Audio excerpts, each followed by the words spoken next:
Coming up on More Than Before. How important is adventure? I would say to the degree you live life richly is the degree that you invite others to live richly.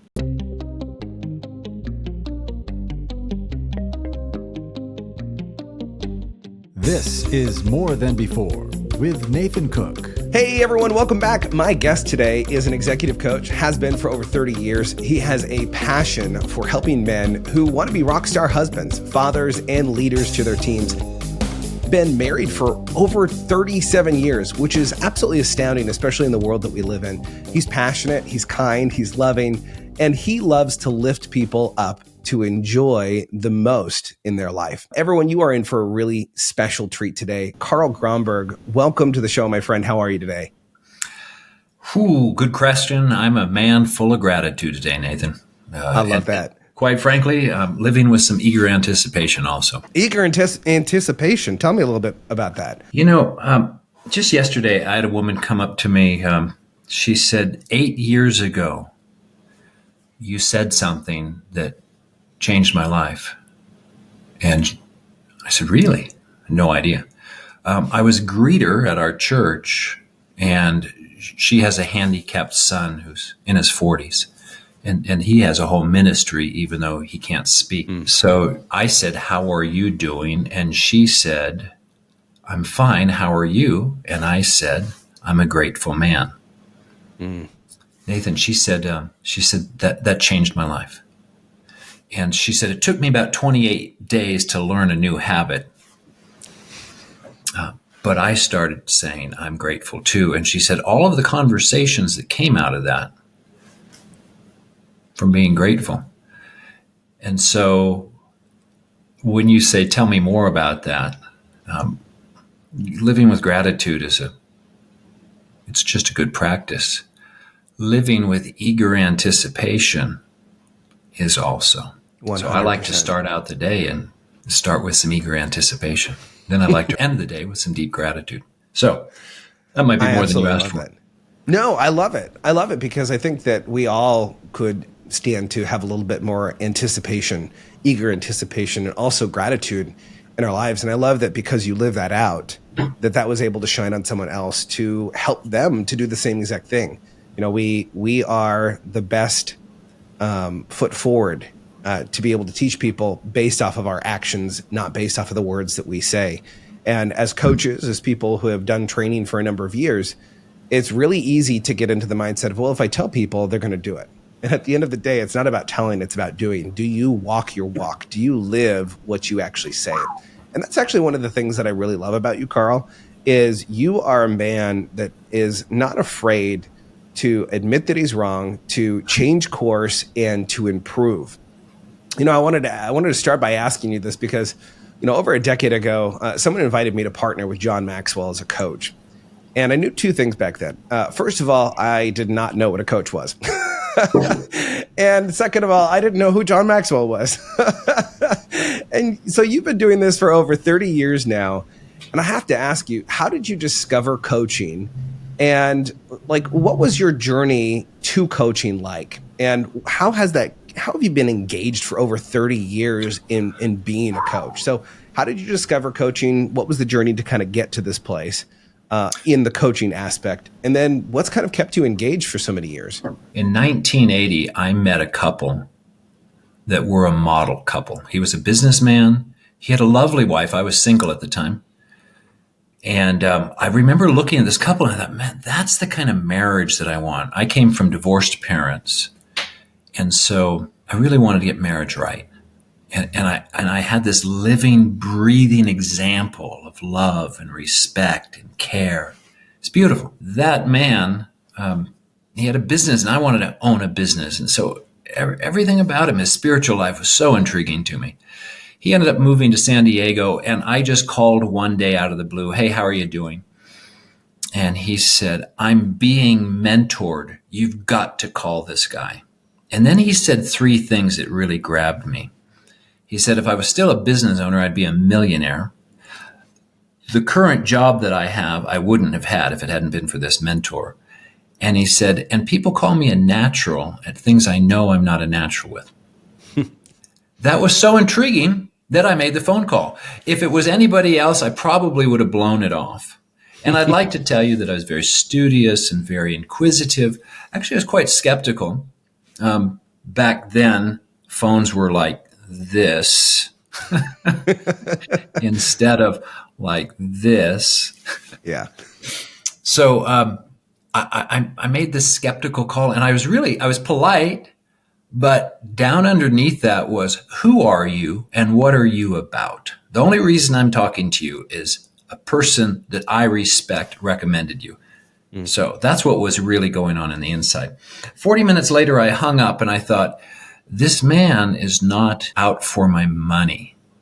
He was genuinely interested in me. That started, I talked to my wife over it, started a year-long coaching process. And Nathan, something happened after a year. My life changed so much that friends said, why don't you do with me what he's doing with you? Wow. Now, I was a pretty optimistic guy back then. And show me something back then. It's like, I bet I could do that. With a little help, a little coaching, I bet I could do that. When this friend said, why don't you do with me what Alex Goodman is doing with you? I just said, sorry, I can't. There's no way. I just don't have the wisdom that Alex has. So I told Alex that in our coaching session. And he said, sure you can. He said, first of all, I'll coach you on how to coach him.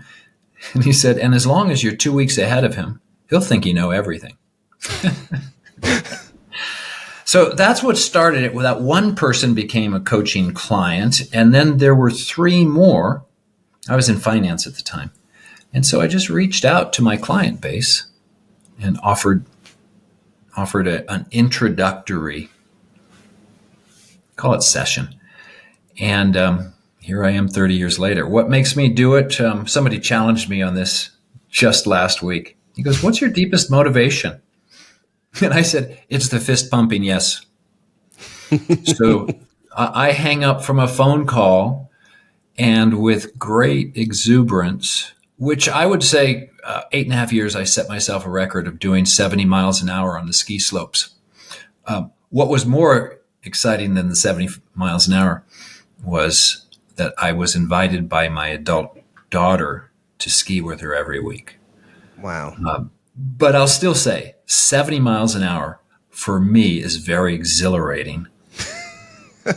and it's the fist pumping yes. So oftentimes I hang up with coaching clients and I'm watching them grow. I'm watching them transform.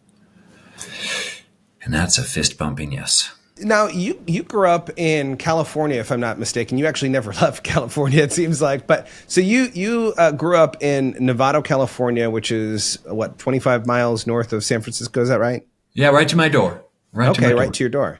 I mean, that's pretty amazing. You must have done all the steps so you could calculate that. Yeah, walked them all divided by... No.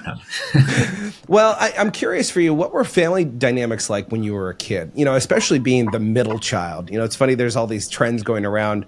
You show the 3 children, and the first one is the first child that's, gets all the attention, and then it shoots to the second child, and like halfway through the child's sentence or whatever they're doing, it cuts away to the third child. And so it's kind of this joke almost, but there is a little bit of reality to it that the middle child kind of gets forgotten sometimes. I'm curious, what was life like for you growing up as a child, as the middle child?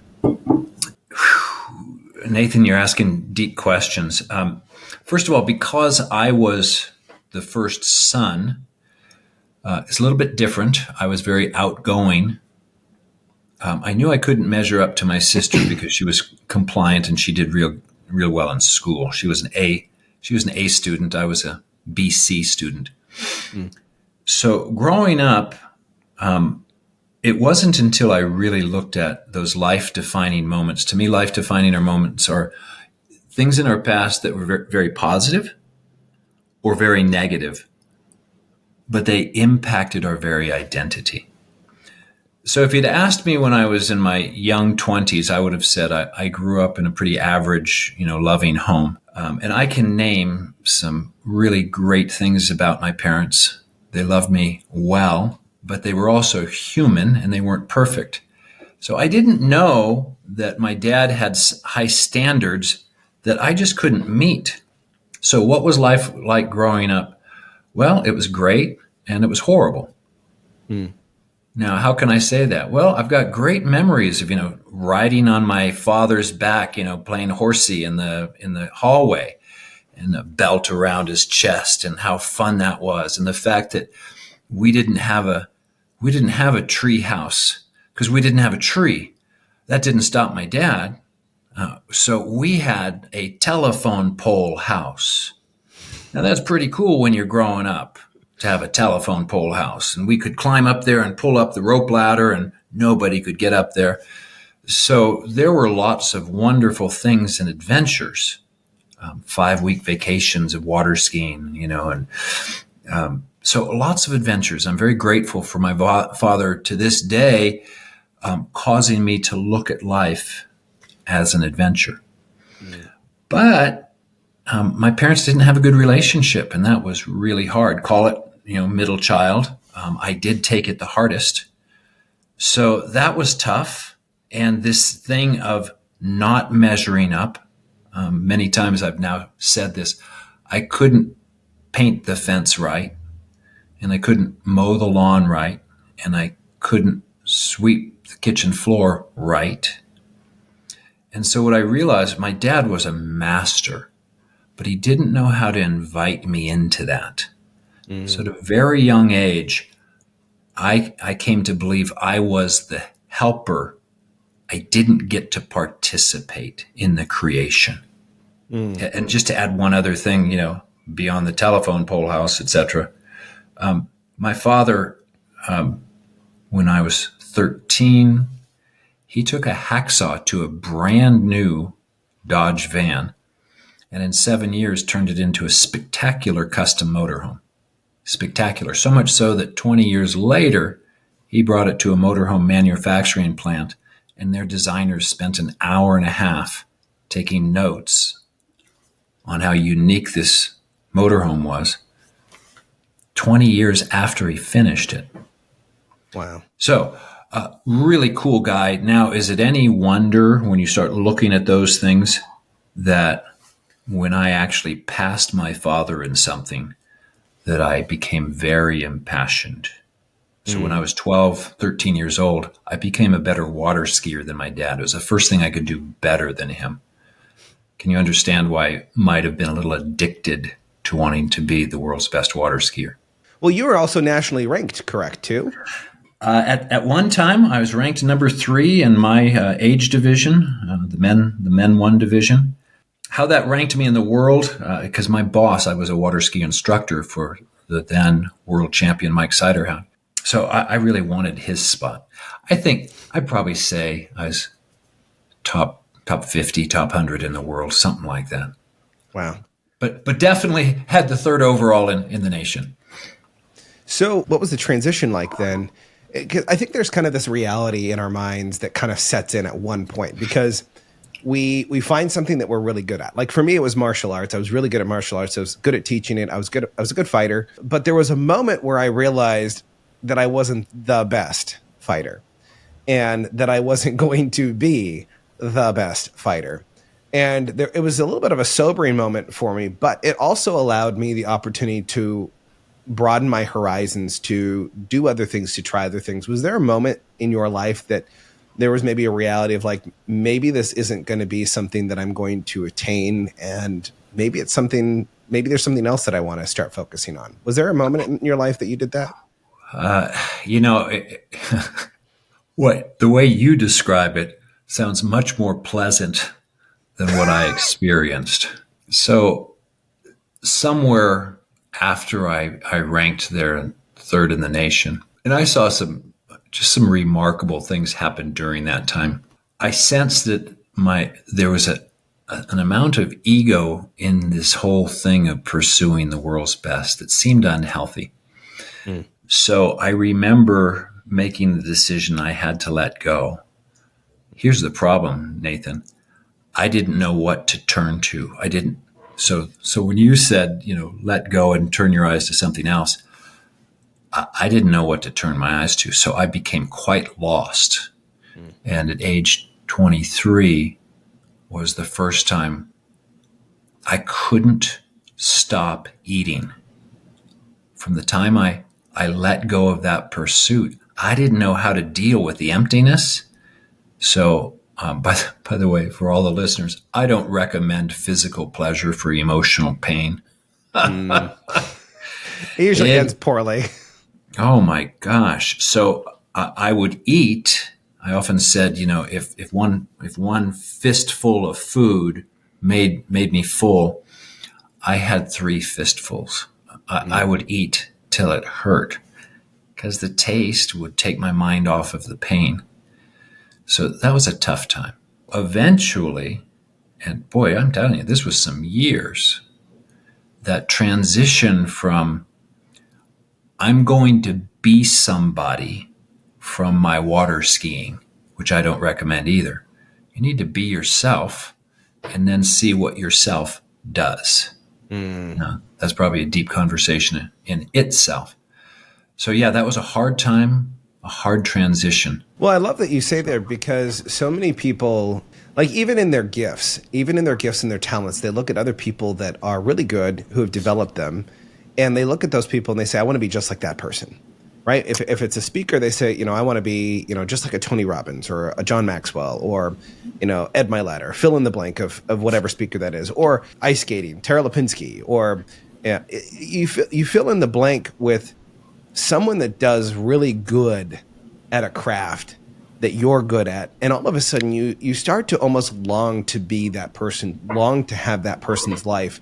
And it's funny because at a certain point in your life, you realize that you suck at being other people. I think back to King David before he was king, but fighting Goliath, and there's that moment where Saul gives him the clothes. He gives him the armor and he says, hey, take this out to battle. You're going to be great. And David puts it on and it just doesn't fit right.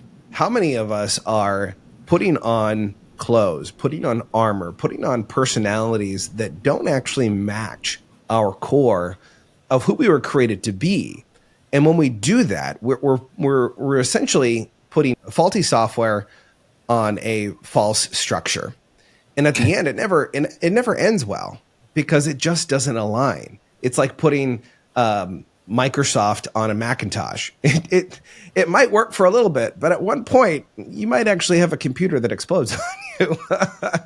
I'm curious, when was that transition for you, when you started to pursue some things that were more in line with who you were created to be rather than what you thought you wanted to be? Well, like I say, it was a slow process, and I'm so grateful for my first coach because, my wife married, I was going to say a boy in a man's body, but let's be a little more kind. She married a teenager in a man's body, which is not a gift to any woman, unless you marry in your teens, I guess. The process, I've used the term slow train coming. The coach really started digging me into that. And I'm grateful for those, formative meetings, at church and, meeting with other guys and talking about manhood. That was all, good things along the way. But it really was the coach who invited me into manhood. It's interesting you talk about David and Goliath with something that doesn't fit. I'm quite intrigued with Christ's statement when he said, take my yoke upon you. And you should understand this about my story. My father, I'd mentioned he was quite the adventurer, and Mom complimented that rather well.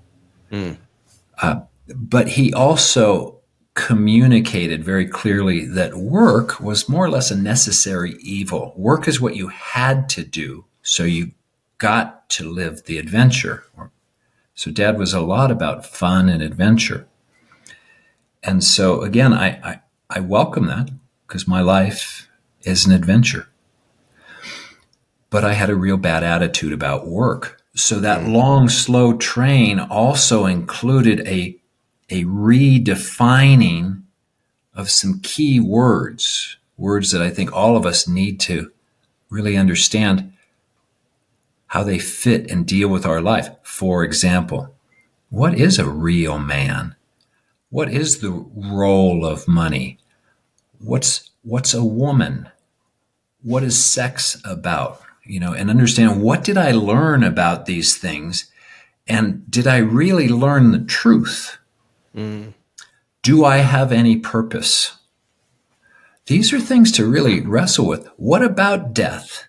The last time I checked, Nathan, you could confirm this with me, with the data that you have at your hands. Last time I checked, the death rate seems to be hovering right at about 100%.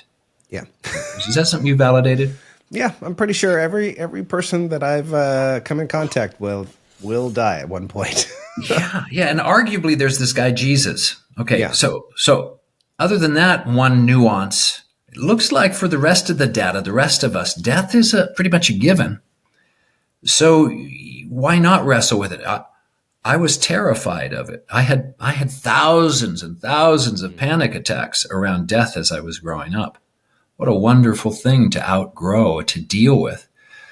So this idea of putting on something that fits and something that doesn't fit, I didn't want to work. I just wanted to play and have adventures the rest of my life. Also not a gift to a spouse. Not a gift. So what's fun is to see when you really start taking hold of true meanings.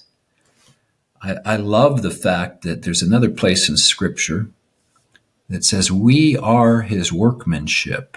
We're created for good works. So going back to the words of Jesus when he said, take my yoke upon you. Well, my attitude about work has so changed that I find myself thinking, a yoke is what you hook, oxen to so they can work.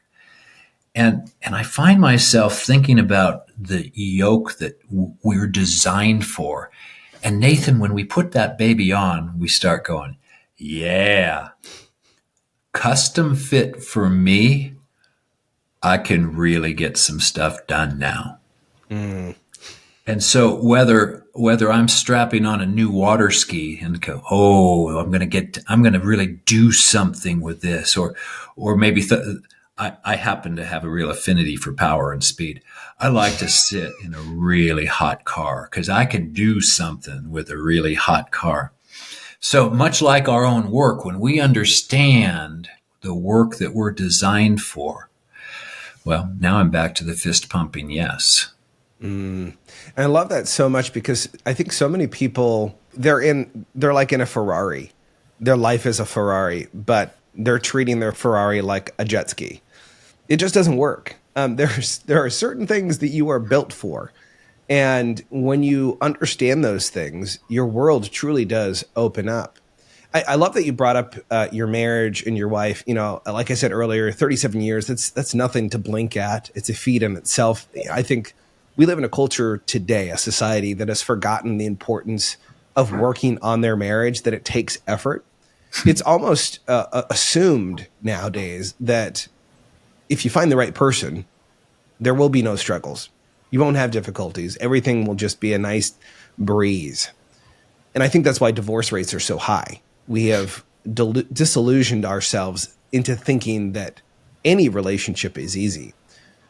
In your life, what have been some of the key moments in your marriage that you realized that you needed to put more effort in order to get the marriage that you wanted versus the marriage that you were possibly living in at that moment? Holy cow. Slow train growing included some spiritual, deep work. So when I met Gina, and who cares that she had a boyfriend with her, I had ideas on how to deal with that. Not that I was interested in being subversive. I remember a friend challenged me on that. And I simply said, look, if God wants them married, amen. I'll support that. But if not, it's just really interesting meeting Gina. And then we really wanted to do it right. I was very cautious because of my parents' divorce. I really wanted to do this right. And ironically, you're interviewing me on the day, 2 days after my son, he's my youngest, just proposed to his girlfriend. And he proposed in French because actually French is her primary language. Wow. And so he proposed in French and he texted us back, Her answer was, "Oui." I love it. Now, so I had lofty aspirations for our marriage. And when you talk about defining moments, I'm going to tell you our wedding was a pretty spectacular day, and our first day together, then off to our honeymoon. And it was pretty glorious. And I had great aspirations, after my parents' failure in marriage, that we were going to do it right. Well, there's some certain self-righteousness in there that I don't recommend. I can still remember about 18 months into our marriage, we were at a marriage class that, quite frankly, I thought I should be leading. My confidence level was beyond what it should have been, over the top. So in that group, they said, graph the time that you've known each other, and graph what it was like the day you met and on your wedding. And, they broke it into some different points. So for us, it had only been 18 months. So I did 6-month increments on my graph. And the day I met her and our wedding day was an absolute 10. And then in that 18 months, the honeymoon had worn off a little bit. And so I was down to a solid 9. And I thought, I can't wait to see my wife's, because after all, she was married to me and I was quite proud of myself. Nathan, oh my gosh, put yourself in my skin when I looked over and her scale was just like mine the day we met, a 10. Oops, and then it wasn't like mine anymore, because it quickly dropped down to 2 and flatlined, and I didn't even know it. Wow. Because all I knew was, yeah, sure, we had fights, sure, we had arguments, but I kind of liked the kissing and making up part. So for me, the arguments were almost worth it. Not so for my dear bride. I'd like to tell you by the way, I looked over at her graph, and these were the words that came out of my mouth. That's about 35 years ago now. Houston, we've got a problem. I'd like to say that I dealt with it immediately then. What I can say is we stayed at it. And one thing something we brought to our marriage was a high loyalty factor. We meant our vows, but dang it was hard. And we spent thousands of dollars and hours and hours and hours with counselors. And I remember thinking to myself, who cares if I'm a business success, if I'm a marriage failure? Who cares? And so I actually found myself thinking, this is the best investment into my future. Now, if you were a day counter, something like teach us to number our days, I've been married, give or take a few, 13,570 days. That's 37 years plus change. 13,570. And those days had some hard times. And it's been so worth it. We now have grandkids. And I've experienced things that I just never dreamed of. And that is, for example, I have sons-in-law who actually, they enjoy me. We have guys trips together. This upcoming eclipse, we'll be doing that together. I just didn't dream that. My son's girlfriend flew out to spend a few days with us last Thanksgiving just because she wanted to be with us. I would have never imagined that my children's adult significant others would enjoy us that much. So when you say what were some of the waypoints along the way, that I'm just giving you a few of them. Today I'm living with a satisfaction that's up there. Well, I love that because there was something in your story that kind of I really resonate with, because there was a certain point in my marriage when I was like, oh yeah, we're doing great, things are fine. We didn't have the scale like the graphs like you guys had, but there was a moment I came back from an event that I was at, and it was just cats and dogs. We were just at each other. I just don't know how we got to that point. And I remember thinking to myself, I don't understand why she's so selfish. Why is she like this? And there was a moment where the mirror was turned on myself, where I realized for the past number of years, since the beginning of our relationship, really, that I was the selfish one, that I was the one who thought I knew everything. And there truly is something to be said about being the learner versus always being the teacher. In fact, last night as I was thinking about our conversation today, I couldn't sleep. I was in bed early and 9:00, and all of a sudden midnight rolls around and I just can't sleep. And I woke up and I walked downstairs and I started to kind of write. And I haven't written in my journal for probably a couple weeks. And so I started to write. And this piece kind of came out of, am I trying to know everything or am I trying to learn everything? There's a very stark difference between the person that shows up and wants to learn and wants to help versus the person who shows up and has everything together and wants to be the light, I guess you could say. That really resonated with me because I think so many people are more focused on looking good and having all the answers than being willing to sit at someone else's feet and say, I don't have the answers, teach me. I think what's really interesting, this kind of adventure piece to your life. You had adventures when you were a kid. You have adventures now as an adult. I saw not too long ago, you had pictures of you snow swimming. I was kind of jealous.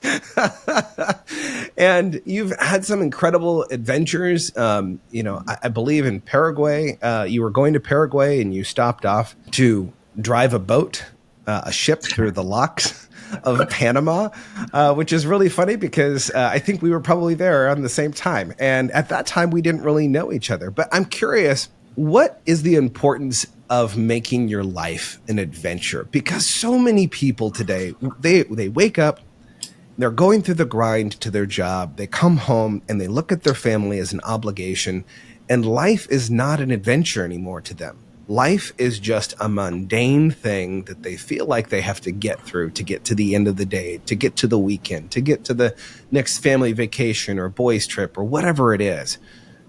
How important is it to create adventure consistently within your life rather than trying to wait for the big pinnacle moments of, hiking up Mount Everest or, Machu Picchu or fill in the blank? How important is it in your own life to create adventure versus waiting for adventure to find you?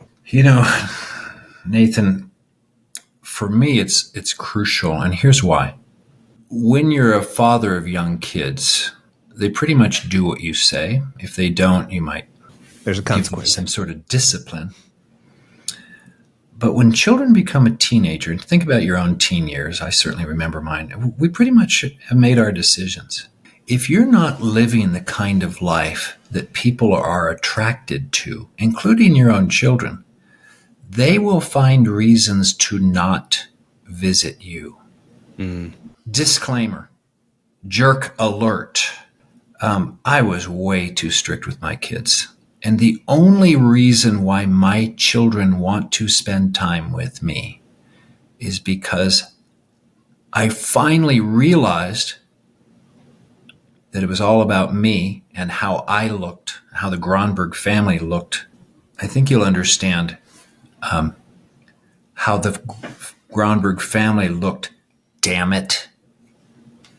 Not very loving, is it? Very manipulative. So my children suffered with that. The only reason I have a rich relationship with them is I realized what a jerk I was, and they were all very gracious to forgive me. Those were tearful moments, very tearful moments. So when my son-in-law was, by the way, I'm now living in Colorado, Loveland right now. Some friends of mine who said, yeah, you can stay at our house. Why would my son-in-law drive 2 hours just to visit us unless he wanted to? So why is my daughter flying out this Friday with her two kids to hang out with us for 10 days? Unless she wanted to. So living the adventure, whatever adventure you create, and it doesn't have to be big. You don't need Everest. I remember just looking out my front door 25 miles north of California thinking, I want to see if I can jog to the top of that mountain. Well, that was my Everest. And can I run nonstop? So when you and I are living an adventure, it gives us the moral authority to say, want to come? Want to join me? Hardly 20 miles from where I'm seated right now, a decade and a half ago, my son and I were hiking up in the headwaters of the Colorado River in the Rocky Mountain National Park. We came across this bridge that went right across the Colorado River, or actually up there it was the Colorado stream. It was springtime, and this was the epitome of snow melt. There was snow all around, melting into that stream, which I'm going to just guess made the stream about 37 degrees, something like that. My son and I were on this adventure together. And when we got on the bridge, we looked down and said, let's go. We jumped in that ice cold water in over our heads and came out, and not to be sexist, but I think you'd understand, we screamed like girls. Something how that water affected us, raised our voices. You know, it was fun. Not only do my son and I laugh at that adventure, but do you know, within a half an hour of jumping into that water, I remember looking up and some people were on the bridge that we had been on, and they said, "Are you crazy?" And I said, "Possibly, but you ought to come try this." So notice the attempted assault on identity. We could go have a whole conversation about that. Notice the playful response that I was able to offer. Within a half hour of our jumping in, we had 25 people sitting on this grassy hill right above the stream, laughing and talking about their unique adventure of jumping in the water. Strangers. And what was really funny is here we are, strangers, and we're telling them the rules of success. Figure that out. We had the audacity to set up a rule and say, it doesn't count unless you go in over your head. So do you know, every single person jumped in over their head. And so notice there was the invitation between my son and I, come on, let's go live this adventure, and how it rippled out to perfect strangers. And I use this term, this question, what is your invitation? You know, I work mostly with business owners and leaders. And I ask, what do people get when you hire them? Most leaders think, well, I'm going to pay you a reasonable wage and you'll get this time off and these kind of benefits. And my thought is, oh, you have much more to offer your employees than that. So how important is adventure? I would say to the degree you live life richly is the degree that you invite others to live richly. I love that rule, and I think that rule should be a standard across every area of life. That the rule of your life should be to jump in, so much so that it covers your entire head, that you're consumed with joy and excitement and adventure in your life. And you've mentioned this a couple times, and I want to really hit home on this because I think this is really big. You know, you're talking about the unattainable expectations that your father had for you when you were growing up. And then even fast forwarding to you having your kids, having those same levels of expectations, maybe even higher. As a parent myself, I find myself, because I'm a high performer, I want to push my kids to do their best, to be their best. So I set a very high standard because in my head, I think no one else is going to set a higher standard for my kids than me. No one else is going to understand their ability to achieve and their ability to truly be successful. However, I feel like at times I'm way too strict.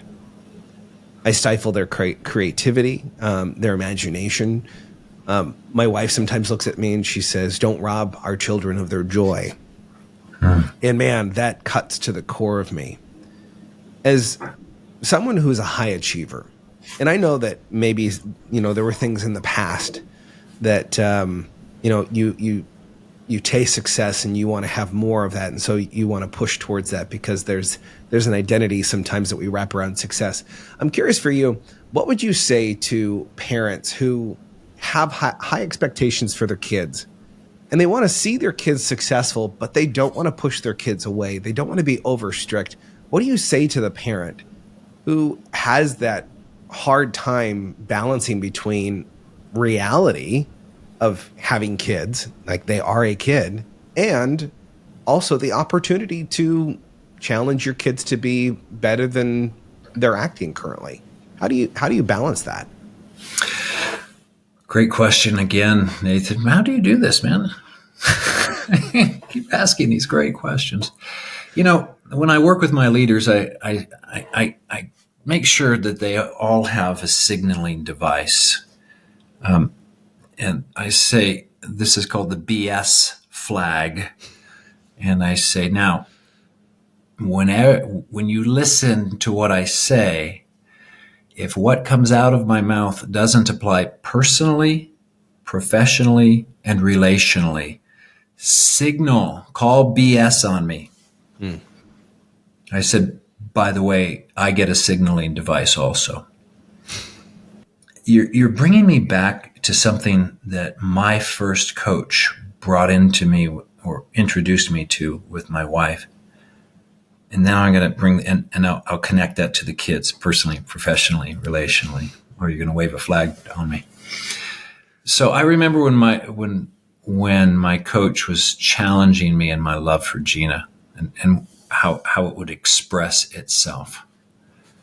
And he said, why don't you be a student of Gina's growth? And in my sagacious maturity, I responded, well, Gina's not growing.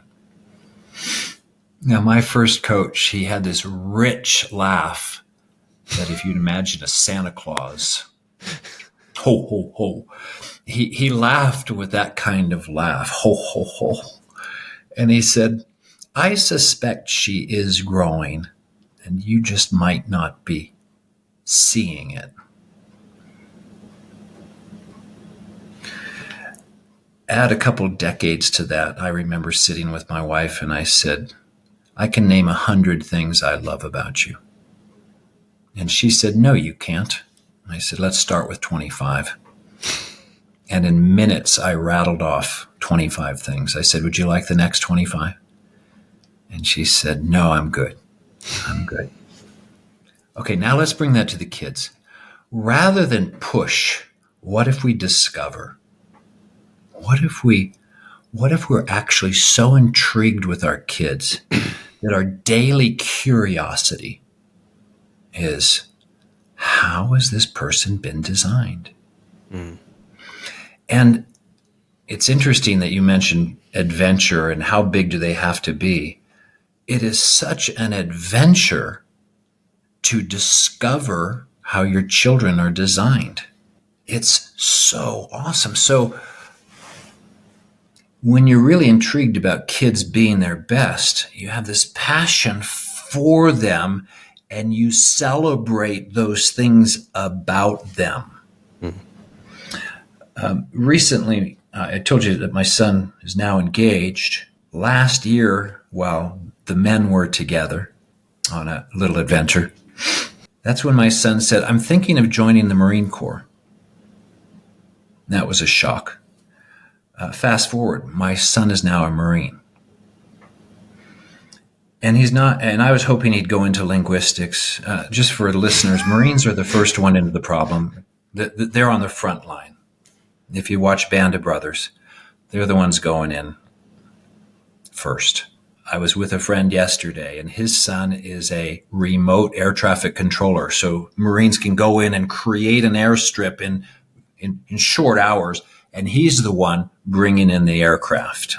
He's the traffic controller wherever they set up an airport. No.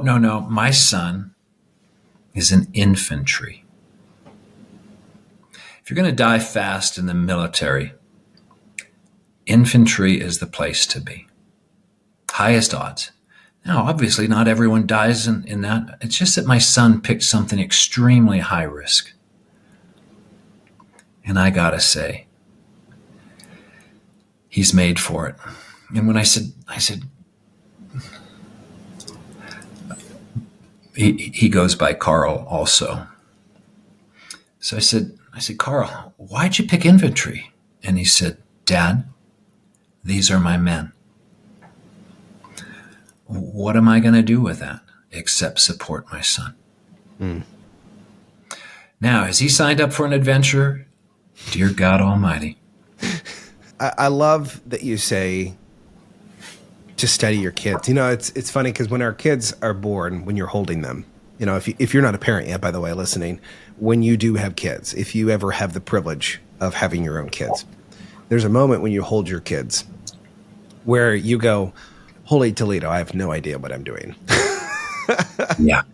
And then you fast forward a number of years. You know, we're only in year 5 right now. My daughter turns 5 here pretty soon. And it's funny because I look at her and I go, I have no idea what I'm doing. But here's the thing. Your kids may not come with an owner's manual, but you have the opportunity to write the owner's manual for them. You have an opportunity to study them, to learn them, to know them, to embolden them to be all that they were created to be, give them confidence, give them steady footsteps to go in the direction where they will be successful. And I love that you talk about this piece of studying how your kids are designed. And I'm not even going to just say kids. I think we all need to study how our kids are designed, how our spouses are designed. We need to study our people that we work with, how they're designed. That's what I love about Carl is so good at studying people and their original design and helping them to live that out. To that, I'd want to add, there's probably a correlation to the degree that we study ourselves. To the degree we study ourselves is probably the degree we study others. This morning I woke up with a new intrigue.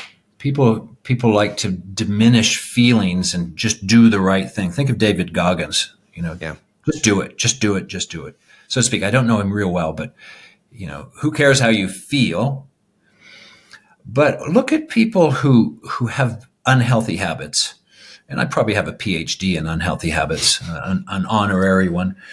And I found myself thinking today, it's feelings are vehicles. And my latest intrigue in understanding my own self is I wonder if I can master negative feelings. Think of I'll just speak for myself. When am I prone to do unhealthy things? When I'm mad, when I'm lonely, when I'm hungry, when I'm tired. Mm-hmm.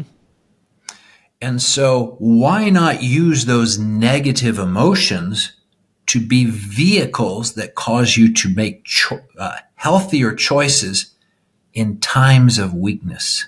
Now that takes some intentionality towards our own self. So that's why I just want to bring that up. Once I started thinking about what causes me to grow, it gave me the capacity to be curious about how others grow. I've just seen that correlation over some decades now. Well, and it's so true. And I love that you hit on that because so many of us are not aware, right? And not only that, but we have we want to be able to lead other people. We want to be able to lead our kids and our spouses. And at the end of the day, if you're not doing the research, the internal research, the looking in the mirror and going, who am I? How are you ever going to take anyone else down that road? And I absolutely love that. Like, you are just a wealth of knowledge, Carl. I love that about you. It's because I'm an old guy. No. You're not that old. You just are very chic in your look and appeal. Yeah, and I have chic gray hair too. Yeah, I've actually added that to look a little more sagacious. Okay, I think that's a lie. That's a lie. No, there's some truth to that. I do have one more question here for you, but before we do, for all of you listening right now, I want you to go over and check out Carl Gronberg. He has an incredible program called Inside Out. It's a 9-week intensive program to help people in their work-life balance to be better leaders, to be better spouses, to be better parents. And it's absolutely phenomenal. If you want to improve this area of your life, I want you to go check out Carl. You'll find his information in the show notes here. But Carl, we've talked about a lot of different things. And one particular thing that I think I would like to kind of end on is, we are surrounded by leaders, people who have influence, and they struggle with this idea of balance between personal life and the professional life. And I'm curious, what do you say to the person who goes back and forth? Like, they want to show up for work, they want to do their best, but then they also feel like they compromise at home because maybe they're not doing enough at home because they're at work, or vice versa. What do you say to the person who is wrestling with this idea of balance in their life? To speak to that, I will say, it's again understanding who you are. I call it doing your who. You gave some examples there of David with the armor. I call this the dolphin principle. If you're a dolphin, you ought to be swimming. Maybe you're interested in seeing how quick you could swim from my part of the woods, or old part of the woods, from the Golden Gate Bridge to Hawaii. I wonder how quickly I can do that. If you're a mountain goat, it sucks to try and do what a dolphin does. Mountain goats could be very interested. Right in my backyard here are 57 14,000-foot peaks. It's a mountain goat's paradise. So, like, right now, I keep listening to people talking about, well, I don't want to sacrifice my family time. But think of John Glenn. When he said to his kids the day before he was going to be shot up into space, he said, "Kids, I could die, but I want you to understand, first of all, you're going to be safe with your mom, but this is my purpose, is to advance the knowledge of humankind." So right now, as I work to be who I'm designed to be, and I'm called, I spoke a vow to Gina to love her well. I've been a guest to my hosts here for 5 days. I'll be here 2 more days. It's good for me to have some time alone. They actually left yesterday in the house. They said, "It's all yours, Carl." Well, part of this is for me, but part of it is for Gina, because she's an introvert. She likes time alone. As I've been doing this, a young man, he's not my target audience, but we were working out, and he was going to interview, and I said, "If you'd like, I can give you a couple principles. You don't have to worry about what you say. You have to be more worried about who you are. And if you're grounded in who you are, what you say will be a natural." Well, he got the job. He took me out to coffee, wanted to thank me. And I said, "You're not my client. Clients have to pay me, and clients have to be on the call at 10 a.m. and engage with me for an hour and a half, and I give them my total focus." I said, "You're not a client. You're a friend. You don't have to pay." And then he said something, Nathan. He said, "Well, could I be your client? Can I pay you?" And he threw me for such a loop. I said, my gosh, I've just given you I've just offered everything free. Clients get more of me. I was just so sad. I said, boy, you really threw me. Let me get back to you. So I have a son-in-law who went through my program. He's working 50 to 60 hours a week, and now he works 15 to 20. And he's more productive than ever. And his boss loves what he's doing. And his boss just said, hey, I'm moving out of the company. His boss owns the company. He said, you're doing so good. You just keep running it. I'd like to give you this raise. And I'm leaving. Keep it up. So my son-in-law thought he was going to actually get chastised for working fewer hours. He's just more productive than ever. I'm going to keep tying this back to life balance. His life was changed. My daughter said, Dad, I want to be in your program. And in this particular program, I only work with men. So because of somebody who I had coffee with, next week, I'm going to start a new program for people who aren't business leaders, but want to discover how they're really designed to be. And my daughter is going to be in the program because she wants to be. And she said, Dad, I've experienced Inside Out change my life personally, professionally, and relationally. It changed my husband so much. Now, I listened to her say that. I thought, man, I should record this. Can you repeat that, please?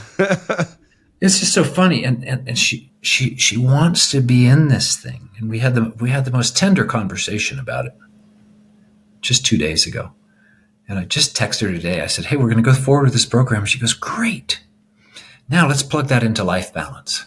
Life balance is all about priorities. So for one person, they might have to really sacrifice. They might choose to really cut back and work because their family really needs them. Good call. Somebody else might be actually worshiping their family. I made the mistake early in our marriage of putting Gina on a pedestal. She never asked for it, and it's unhealthy. Love, yes. Worship, no. Yeah. So, and I want to be careful. Pedestals can cause worship. I can't say I worship Gina, but she wanted to come alongside me, not be above me. So the deeper answer of life balance is really understanding your priorities.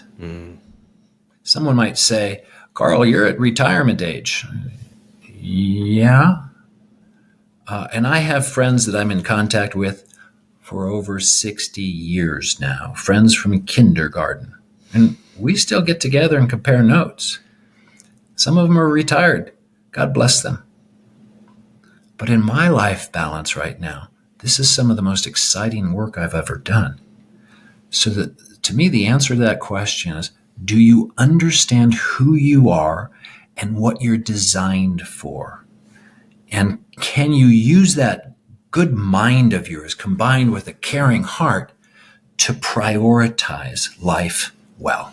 I love it. I love that so much. Carl, I want to thank you so much for coming on the show, for giving so much inspiration and motivation for people to truly look at themselves, to see what's possible, to move forward, to have adventure, to be able to understand where you are in life right now and where you could be. I do want to encourage all of you, go check out Carl, follow him, reach out to him if you would like to grow areas of your life. Specifically, if you're a guy and you want to have a rock solid marriage, if you want to have a rock solid relationship with your employees to build them up, if you want to live life with adventure, reach out to Carl, because I know in my heart, I know just by knowing you for a number of years that you are the real deal, my friend. For all of you still listening out there, I want to encourage you, take a moment to like this episode, share it with a friend who really needs to hear what Carl said today. Truly a motivational master, and truly some absolutely amazing takeaways from today's episode. So until next time, remember to be more, see more, and experience more than before.